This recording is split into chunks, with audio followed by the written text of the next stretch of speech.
Welcome to my Ramarajyam channel. నమస్తే, మీ senior journalist దేరంగల Krishnaiah. ఈరోజు ప్రధాన అంశం అన్నదాత సుఖీభవ పులివెందుల్లో అనే అంశంపై విశ్లేషణ.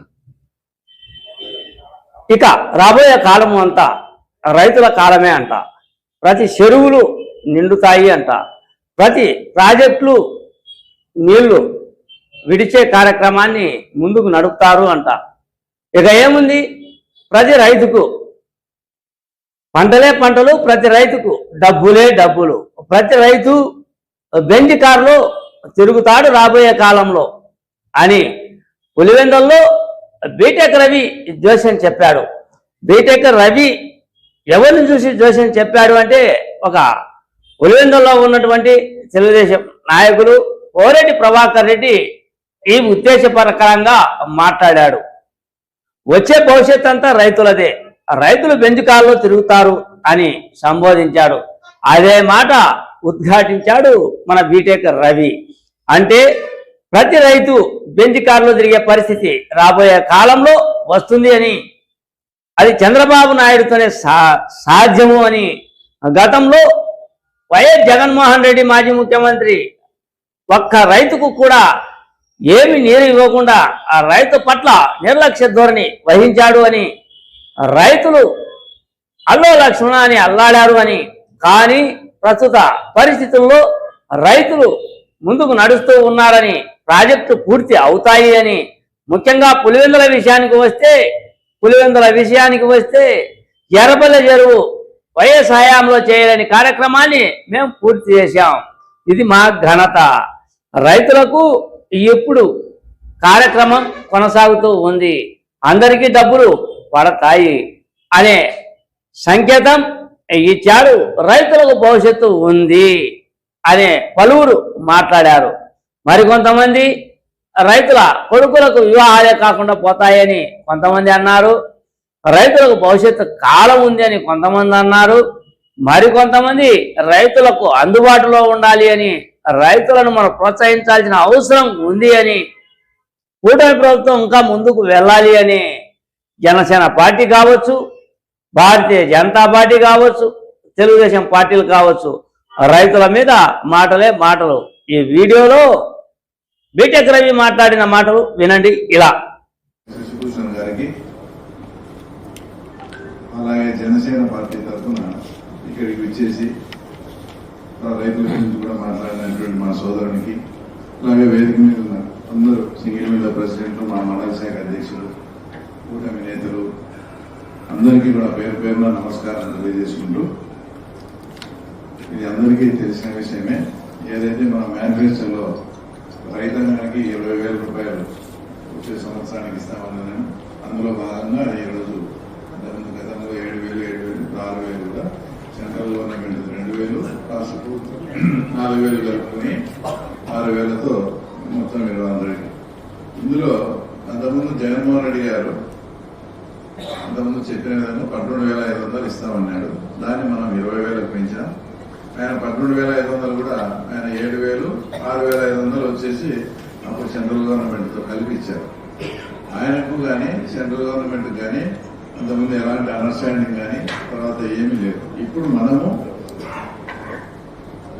ఈ ఎలక్షన్స్ కన్నా ముందే మనము బీజేపీ జనసేనతో ఒక కూటమిగా ఏర్పడి, అందులో ముందే ఎలక్షన్ ముందే ఇవన్నీ చేసుకుని ఎలక్షన్ కూడా కలిసి పోటీ చేశాం. కాబట్టి తర్వాత ఈరోజు అందరం కలిసి 20,000 ఆ రోజు మాట చెప్పిన ప్రకారం అందులో ఈరోజు 20,000 ఇస్తాం. ఈరోజు వాళ్ళు మాట్లాడతారు సెంట్రల్ గవర్నమెంట్ కలుపుకోనండి. సెంట్రల్ గవర్నమెంట్ ఇప్పుడు బీజేపీ పార్టీ అధికారంలో ఉంది. జనసేన, బీజేపీ, తెలుగుదేశం అన్ని ఎలక్షన్ కన్నా ముందే కలిసినాం. అంత ముందే కలిసినా కాబట్టి అందరం కలిసే చేస్తాం. దీంట్లో తర్వాత మీరు విమర్శించేది అయితే 100% కరెక్ట్ కాదు. తర్వాత ముఖ్యంగా మన బడ్జెట్ లో కూడా మీరు చూశారు, రాయలసీమ హార్టికల్చర్ హబ్బుగా దీన్ని చేసేదానికి దాదాపు బడ్జెట్ లో అయితే 20,000 కోట్లు అడిగారు. అయితే సెంట్రల్ గవర్నమెంట్ 30,000 కోట్లు కావాలని అడిగారు. తప్పకుండా అంటే రాయలసీమలో హార్టికల్చర్ హబ్బే ఇది చేస్తేనే అక్కడ ఉండే రైతులకు కానీ అక్కడ ఉండే ప్రజానికానికి కానీ మనం మనం ఏదైనా మేలు చేసిన వాళ్ళం అవుతామని ప్రత్యేకంగా రాయలసీమ మీద దృష్టి పెట్టి హార్టికల్చర్ హబ్ కోసం ఇంత డబ్బు కేటాయించడం జరిగింది. ఈ డబ్బు అంతా ఈ 2-3 ఏళ్లలో మనం వాళ్ళు అంతా రిలీజ్ చేసి వచ్చి సద్వినియోగపరుచుకుంటే రాయలసీమలో రైతాంగం అనేది ఇందాక ప్రభాకరణ చెప్పినట్లు అద్భుతమైన అంటే బెంజికాల్లో దిగుతారని చెప్పినాడు ఆయన. 30 ఏళ్ళు అడిగాను. ఆ రకంగానే రైతులంతా హార్టికల్చర్ హబ్ వచ్చి, ఎందుకంటే హార్టికల్చర్ హబ్ వచ్చాక దానికి సంబంధించిన ఫ్యాక్టరీలు, ఆ ఫ్యాక్టరీలు ఉద్యోగాలు, ఆటోమేటిక్ గా భూముల రేట్లు పెరగడం, ఇవన్నీ కూడా రైతుకు తర్వాత మేలు. ఇంకో విషయం ఏంటంటే ఇందాక చెప్పినట్లు అందరూ ఇక్కడ పులివెందుల ప్రాంతానికి రైతాంగానికి దానికి అనేది ఎప్పుడు బీజం పడిందంటే 2014 నుంచి 2019 వరకు చంద్రబాబు నాయుడు గారు ముఖ్యమంత్రిగా ఉన్నప్పుడు అప్పుడు మనకు పైడిపాలెం లేదు, చిత్రావతి ఉంది, కానీ చిత్రావతికి గణికోట నుంచి నీళ్ళు వచ్చే పరిస్థితి లేదు, ఓన్లీ హెచ్ఎల్సీ నుంచి రావాలి. అలాంటి విపత్కరమైన పరిస్థితి ఉన్నప్పుడు మేము ఆ కళ్ళారా చూసాం. యువకుల్లో కానీ మిగతా ఊర్లన్నీ సింహాద్రిపురం కానీ అన్ని ఊర్లు మల్లెల్లో కూడా అంతా కూడా చీని చెట్టు ఎండిపోతానని ట్యాంకర్లతో కూడా నీళ్లు తోలుకునే సందర్భం. ఆ పరిస్థితి అంతా దృష్టిలో పెట్టుకుని తర్వాత ఖచ్చితంగా ముఖ్యమంత్రి నిలవాలని ఆ కాలంలో 14 బస్సులు పెడితే నాకు 10 లక్షలు. అందరినీ రైతులు తీసుకొని పోయి ఉన్న మోహన్ కూడా ఉన్నాడు, జయమేనమ్మ గారు, ఆ తర్వాత అప్పుడు ఆశాఖ మంత్రిగా ఉన్నారు.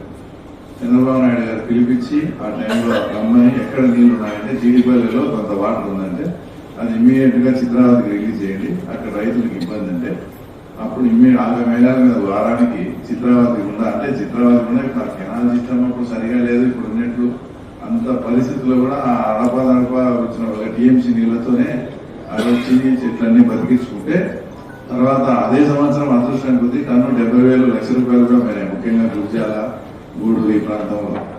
తర్వాత మనకు ఆ రకంగా అప్పుడు వచ్చేసి మన రైతాంగం ఇంత ఇబ్బంది పడతా ఉంది. ఇప్పుడు ఏదైనా ఒకటి మనకు మంచి చేసిన వాళ్ళని ఎప్పుడైనా ఏ పార్టీ అయినా కూడా మంచి చేసినప్పుడు మనం పొగడాల్సిందే. ఈ రోజు ఈ ప్రాంతం ఇంత సుభిక్షంగా ఉంది ఇంకోటి కారణం అంటే దాంట్లో తప్పకుండా కూడా రాజశేఖర రెడ్డి గారి పాత్ర, కానీ ముఖ్యంగా చంద్రబాబు నాయుడు గారు వాళ్ళిద్దరే. ఎందుకంటే పైడిపాలెం డ్యాము కట్టకపోతే మనం 25-26 టీఎంసీలో ఎన్ని చేయలేం, అది ఆయన ఘనత. లింగాల కెనాల్ తీసింది ఆయన. అలాగే ఈ మొత్తం ఈ అసంతృప్తిగా ఉండే కాలువలన్నీ కూడా నింపి అప్పటికప్పుడు కాలువ మీద పండుకొని మనకు నీళ్లు వచ్చేట్టుగా చేసింది తర్వాత చంద్రబాబు నాయుడు.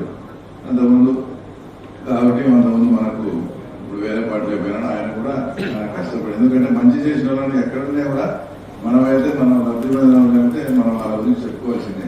ఆయన పాత్ర కూడా నీళ్లు తేవాలా చేయాలనేదంతా అప్పుడు ఆయన కృషి కూడా ఉంది. నేను అడిగేది జగన్మోహన్ రెడ్డి ఈయన వచ్చినాక ఏదైనా ఒకటి కొత్త కెనాల్ కానీ కొత్తది ఏదైనా ప్రాజెక్టు కానీ ఇంకోటి కానీ ఎంతసేపు వాళ్ళ ఆయన చెప్పుకోవడం ఆయన నువ్వేది మేమే కొడుతున్నాం ఆయన చేసినాడు పులివెందుల. కానీ ఈయన 5 ఏళ్లలో పులివెందులకు సంబంధించి 1 ఎకరా కూడా ఎక్స్ట్రా నీళ్లు ఏదైనా అదనంగా ఇచ్చిన కాకుండా చేసి మన జగన్మోహన్ రెడ్డి గారు కూడా. ఆ తర్వాత ఇందాక తర్వాత అందరూ కూడా ఎర్రబల్లి చెరువు గురించి చెప్తా ఉన్నారు. అది అసలు ఎంత చిన్న విషయం అంటే ఈరోజు అక్కడి నుంచి మన పార్టీలోకి వచ్చిన పుష్ప కానీ గోలెట్ సార్ వాళ్ళు అదే పనిగా రైతులు పిలుచుకోవడం కూడా ఆ రోజు అడిగినారంట జగన్మోహన్ రెడ్డి. అది అయ్యేది కదా పోయేది కదా మీరు ఇట్లాంటి చెప్పకండి అది అని. అసలు అంటే వీళ్ళు ఏమడుగుతారు, ఇది సాధ్యమా కాదా, అవుతుందా లేదా అని కూడా ఆలోచన చేయలేవాళ్ళు. లాస్ట్ కు మనం హెచ్ఎన్ఎస్ ద్వారా వాటర్ ఇస్తే దాంట్లో లీకేజ్ వాటర్ వచ్చి ఎర్రబల్లి చెరువుకి వచ్చింది. లీకేజ్ వాటర్ చూసిపోయి వాళ్ళు అడిగింది, లీకేజ్ వాటర్ ఎట్లా వస్తానంటే ఆ కెనాల్ ఏదైనా ఒకటి వెంటు పెడితే మనకు బాగుంటుంది. అట్లా మినిమం చిన్న ఆలోచన కూడా చేయకుండా తర్వాత వాళ్ళు వదిలేశారు. తర్వాత దాన్ని ఏదో అది ఉప ఎన్నిక రావడము, అక్కడ రైతులంతా కూడా అక్కడ అడగడము, ఆ కార్యక్రమం అంతా జరిగిపోవడం. మళ్ళా భవిష్యత్తులో కూడా ఎందుకంటే కదిరి ప్రాంతం వాళ్ళతో కానీ ఇంకోటితో కానీ మనకు సమస్య రాకూడదని చెప్పేసి వాటర్ అలికేషన్ అంటే అఫీషియల్ గా మన హక్కు పులివెందుల ఎర్రబల్లి చెరువుకు ఇన్ని క్యూసిక్ల నీళ్లు హెచ్ఎన్ఎస్ఎస్ ఎప్పుడు కెనాల్ పోయినా కూడా మన వాళ్ళవి ఎత్తుకొని కిందికి వచ్చే మార్గంగా అఫీషియల్ గా జీవో కూడా చంద్రబాబు నాయుడు గారు ఇస్తున్నారు. కాబట్టి మన భవిష్యత్తులో కూడా అవతలతో పని కూడా లేదు. ఆ కార్యక్రమంలో అందరూ ఎందుకంటే కొన్ని జరిగిన సంఘటనలు మన వాళ్ళు ఎంత ఇంట్రెస్ట్గా పని చేస్తారనే దానికి ఇంకా స్టార్టింగ్లో అక్కడికి వెహికల్ కూడా పోదు. మోటార్ సైకిల్లో మమ్మల్ని పిలిచిపోయినారు, వెంకటరామరెడ్డి కానీ మా మమ్మల్ని కానీ. ఆ రోడ్డు సౌకర్యం లేదా వెంట పెట్టేశారు. అట్లా పోయినారు. మేము వచ్చినాము, ఈ పని చేయని చెప్పి వచ్చాము. తర్వాత 2 రోజులకు వీళ్ళు పని చేయాలని పోయినారు. అయితే అక్కడ కూలోళ్ళు రాలే. అంటే వాళ్ళు పెట్టిన వీడియోలు చూసి నేను మీ అందరికీ చెప్పాలి. కూలోళ్ళు రాకుంటే వీళ్ళే ఎక్కడ పంచ కట్టుకోపోయినా చెప్పి డ్రాయర్తో జగన్ కానీ ఇదంతా వీళ్ళే పనిచేసి స్టార్టింగ్ లో కూడా పెట్టినారు. అంటే అంతటి అంకిత భావంతో మన లీడర్లు కూడా పనిచేసిన వల్ల ఆ పని ఆ రకంగా అయింది. తర్వాత పుష్ప కానీ ఓవరెడ్డి కానీ వాళ్ళ నుంచి వచ్చారు కదా, ఇదంతా అయిపోయింది. వైఎస్ఆర్సీపీ నాయకులతో పార్టీ మారినంత మాత్రాన సంబంధాలు అయితే ఉంటాయి కదా. అనేక మంది నాతో పుష్ప కూడా చెప్పినారు, ఈ విషయం అయితే మీరు చాలా మంచి పని చేసినారు, ఇది తరతరాలు ఉండేది ఈ పులివెందుల మండలంలో, మీకు ఎప్పటికీ తెలుగుదేశం పార్టీని గుర్తుంచుకునే విధంగా మీరు ఇది చేసినారు, చాలా మంచి పని చేశారు. ఏమంటే ఆ పార్టీలో ఉండి బయటికి చెప్పుకోలేక ఉన్నాను. అది అవసరం వచ్చినప్పుడు తప్పకుండా ఈ మేలు అనేది మేము చేతుల్లో కూడా చూపిస్తామని కూడా వాళ్ళిద్దరితో కూడా అనడం జరిగింది. అంటే ఏదైనా మంచి పని చేసినప్పుడు మనకు ఆ నుంచి మనకు ఓట్లు వస్తాయా ఇంకోటి అనేది పక్కన పెడితే మనకు సెల్ఫ్ సాటిస్ఫాక్షన్ అయితే ఓహో మన హయాంలో ఈ రకంగా మనం ఆ ఊరికి ఆ చెరువుకు నీళ్లు తెప్పించి ఇంతమందికి ఇబ్బంది లేకుండా చేసినామనే తర్వాత మంచి మనకు ఒక మంచి తృప్తి అయితే ఉంటారు. ఇదంతా చేసినప్పుడు మా ఎల్బీఆర్ ఈయన అన్నాడు, నేను కాలేజీ వరకు వచ్చినా ఇది ఎదురుగా నింపాలన్నాడు. సరే అని చెప్పి నీళ్లు అంటే కొద్ది రోజులు వస్తాయనుకున్నారు. కానీ ఇంతవరకు రాయలసీమ చరిత్రలో హెచ్ఎన్ఎస్ఎస్ ఇప్పటికి కూడా నీళ్ళు వస్తున్నాయి. కావాల్సిన నీళ్లు కుప్పం వరకు పోయినాయి. ఇక్కడ జీడిపల్లి నుంచి కుప్పం వరకు ఇటు మన సైడ్ ఏ చెరువు కూడా నిండకుండా లేదు, ప్రతి ఒక్కటి అంతా నిండినారు. కాలేజీ వాళ్ళు నిండిన తర్వాత పాత 3 ఛానల్స్ ఉన్నాయి. ఆ ఛానల్స్ రిపేర్ చేస్తే ఇప్పుడున్న నీళ్లు కూడా పొలాలకు వాడుకోవచ్చు. అంటే కలెక్టర్ గారితో మాట్లాడితే వేరే ఫండ్ ఏం లేదు, ఇప్పుడు అర్జెంట్ గా చేయాలంటే డిఎంఎఫ్ లో ఇస్తానే, డిఎంఎఫ్ లో పనులు ఇచ్చి ఆ పనులు కూడా నాకు తెలిసి మొదలు పెట్టేట్టున్నాం, చేసాం కదా. ఆ రకంగా మన వాళ్ళు కూడా ఎంటబడి ఆ రకంగా చేసుకుంటూ పోతారు. ఇందులో మీరు అందరూ కూడా ఎవరు చెప్పని విషయం ఏంటంటే ఎర్రగుడి మన వినోదాలకు చాలా మందికి ఆ చక్రాయపేట ఊరు కూడా తెలిసినదు. చక్రాయపేట మండలంలో ఎర్రగుడి అని బార్డర్లో ఉంది, కల్లూరుపల్లి ఎర్రగుడి. ఆ ఎర్రగుడిలో కూడా ఒక చెరువు ఉంది. అన్ని నిండుతారైనా మా చెరువు లేదని వాళ్ళంతా వచ్చి మేము అధికారులతో మాట్లాడి చిన్నగా వచ్చేదానికి పోతే మన వాళ్ళు ఎర్రగుడి బాబులు అంతా పోయి ఆ చెరువుని అంతా పగలగొట్టి ఎక్కువ నీళ్ళు వచ్చేట్టుగా చేసినాం. ఆ నీళ్ళని పొలాలకు అయిపోయి ఆ రైతులంతా వచ్చి ఏం ఇట్లా చేసినారు మాకంటే మళ్ళా వాళ్ళందరితో మాట్లాడి మళ్ళా సెట్ చేసి ఎర్రగుడి చెరువు కూడా 70% నింటాం కదా. ఎర్రగుడి చెరువు కూడా 70% దాకా 100% ఇప్పుడు అయిపోయింది. అట్లా ప్రతిదీ మనం మన నాయకులను వాళ్ళను పెట్టుకొని పద్ధతిగా చేసుకుంటూ పోతే ఈ మధ్య ఒకటి పేపర్లో చూసినాను నేను లేని ఊర్లో కూడా పింగార మండలంలో ఏదో మెయింటెనెన్స్ ఆపరేషన్ దాని కింద ట్రాన్స్ఫార్మర్ చెడిపోయింది. అది మనకు చేపడంలో లేట్ అయింది. ఆ రైతులు వెళ్ళారు, ఎంపీని అడిగినారు. సరే మనం చేసినట్టు ఆయన కూడా సొంత డబ్బులతో చేసినాడు. చేసి ఆడ బిగించుకోకుండా ఆడ రాజధాంతం చేసి కరెంట్ కనెక్షన్ ఇలే వాళ్ళ అన్ని ఎలక్ట్రిక్ వాళ్ళ మీద తెలుగుదేశం కరెంట్ కనెక్షన్ ఇవ్వకుండా మనం రైతుల కోసం ఈ ఆర్గనైజేషన్ పనిచేస్తా ఇంత కష్టపడి ఇంత చేస్తా అంటే మీరు చేసింది ఒకటి, అది కూడా పుడదలే కార్యక్రమం వాళ్ళు ట్రాన్స్ఫార్మర్ సొంత నిధులతో చేపించాడు తెచ్చినాడు బిగించారు. ఒక రోజు కూడా ఒక రోజు బిగించి వాళ్ళు బిగించారు. అది కూడా తెలుగుదేశం వాళ్ళు అడ్డపడదు. మాకేం అవసరం, రైతులకు ఏదైనా మంచి జరుగుతుంటే మేము అడ్డపడతామా? ఇట్లాంటివి కూడా సాక్షిలో దండలు పేపర్లు వేసుకొని ఇట్లాంటి వాటిని కూడా వాడుకునే ప్రయత్నం చేయాలి. తర్వాత ఇందాక అరటి 12,000కు ఇట్లా తగ్గిపోయిన దానికి రీజన్ ఈ మధ్య మనం కూడా అంత ఫుడ్ ప్రాసెసింగ్ దాని మీద ఆ బిజినెస్ ఇదంతా ఎట్లా పోతుంది ఏమని, ఈ అరటి ధరలు బాగా పడిపోతే దీని ఏమని దీని మీద కూడా మనం కొంత బిజినెస్ కూడా మా అబ్బాయితో స్టార్ట్ చేయించాం. వాళ్ళు చెప్పే ప్రకారం ఏంటంటే అందులో మన సౌదీ అరేబియా కానీ ఇరాన్ కానీ దుబాయ్ కానీ బాంబే నుంచి ఒక కంటైనర్ కంటైనర్ ఏసీ కంటైనర్ పోతే దానికి బాడీగా 1,80,000 ఉండింది. ఈ యుద్ధం తర్వాత అవి భయపడి ఇట్లా రూటు మామూలుగా పోయేదానికైనా చుట్టేసుకోవడం ఇట్లా పోవడం వలన కంటైనర్ 1,80,000 నుంచి 12 లక్షలు చేశాను బాడీగా. ఆ 12 లక్షలు చేసినందువల్ల మన అరటి ధర పడిపోయింది. అంటే వాడు బిజినెస్ వాడికి ఒక రేటు ఉంటుంది, కంటైనర్ విపరీతంగా రేటు పెంచాడు. కాదు ఆటోమేటిక్గా రైతుల మీద పడి ఆ రేటు మేము పెట్టామని 12,000కి కొన్ని పరిస్థితి వచ్చింది. జగన్ రెడ్డి అయితే ఇది కూడా మన చంద్రబాబు నాయుడు కారణం ఉంటాడు, అది వేరే విషయము. ఈ రకంగా ఇప్పుడు యుద్ధం ఎప్పుడు ఆగిపోయినా మళ్ళా ఆటోమేటిక్గా రేట్ అయితే పెరుగుతుంది. ఎందుకంటే మనదంతా ఇక్కడి నుంచి పోయేది ఎక్స్పోర్ట్ క్వాలిటీ కాబట్టి షిప్పుల్లో ఆ కంటైనర్ల రేట్లు పెరగడం వల్ల ఆటోమేటిక్గా మన రైతుకు ఈ రకంగా నష్టం జరిగింది. ఇంకోటి ప్రాసెసింగ్ యూనిట్ కూడా ఇందాక ఈ ప్రాంతంలో పెట్టాలని కూడా అడిగినారు కదా, దానికి ప్రాథమికంగా యమకొండ దగ్గర ఎన్ని ఎకరాల 7.5 ఎకరాలు అంతా చదువు చేసి నీట్గా పెట్టి వాళ్ళు కూడా వచ్చి చూసిపోయినారు. అరటి రేటు తగ్గినప్పుడు 3,000-4,000 అట్లా వచ్చినప్పుడు మనం ఇంకా కొంత అదనంగా వేసి రైతుకు ఒక మంచి రేట్ ఇచ్చి ఆ అరటి నుంచి పౌడర్ తయారు చేసి ఇప్పుడు మిమ్మల్ని 2వ క్వాలిటీ 3వ క్వాలిటీ యాకంటే అడిగి రేట్ అడుగుతాను. ఆ రేట్లో కూడా మేము మీకు మంచి ధర ఇచ్చి ఆ రేటు ఉన్నప్పుడు అవన్నీ కొని దాంట్లోంచి పౌడర్ తయారు చేసి ఆ పౌడర్ను కూడా ఎక్స్పోర్ట్ చేసే విధంగా మేము ఆలోచన చేస్తా ఉన్నాం. తొందరలో కూడా గ్రౌండ్ కూడా అవుతారు. ఇందాక ఆయన చెప్పినప్పుడు మీకు అర్థమైందో లేదో, ప్రకృతి ఏదైనా కానీ సేద్యం కానీ ప్రకృతి వ్యవసాయం అనేది రాబోయే రోజుల్లో ఎంత ఇంపార్టెంట్ గా మారుతుందో, ఎంత ముఖ్యమైనదో. ఈరోజు మీరు అందరూ పల్లెల్లో ఉన్నారు. ప్రతి ఊరికి ఒక 5-6 మంది మినిమం క్యాన్సర్ పేషెంట్ ఉన్నారా లేదా?